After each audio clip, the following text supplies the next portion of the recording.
Sir, আপনার কাছে আমার প্রশ্ন, দীর্ঘমেয়াদী আন্দোলনের জন্য আপনারা কি ধরনের প্রস্তুতি নিচ্ছেন?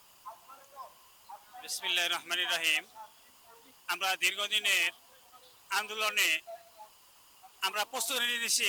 আজকে আমাদের কালো পতাকার দেশের আন্দোলন হয়েছে। আগামী দিন আমাদের এই 20% বাড়ি বাড়ান না মানার জন্য আমরা যমুনার অভিমুখে আজি স্যারের নেতৃত্বে আগামীকালকে সারা বাংলাদেশ থেকে যেসব স্যাররা আসছে তাদেরকে নিয়ে আমরা যমুনার অভিমুখে রওনা হব।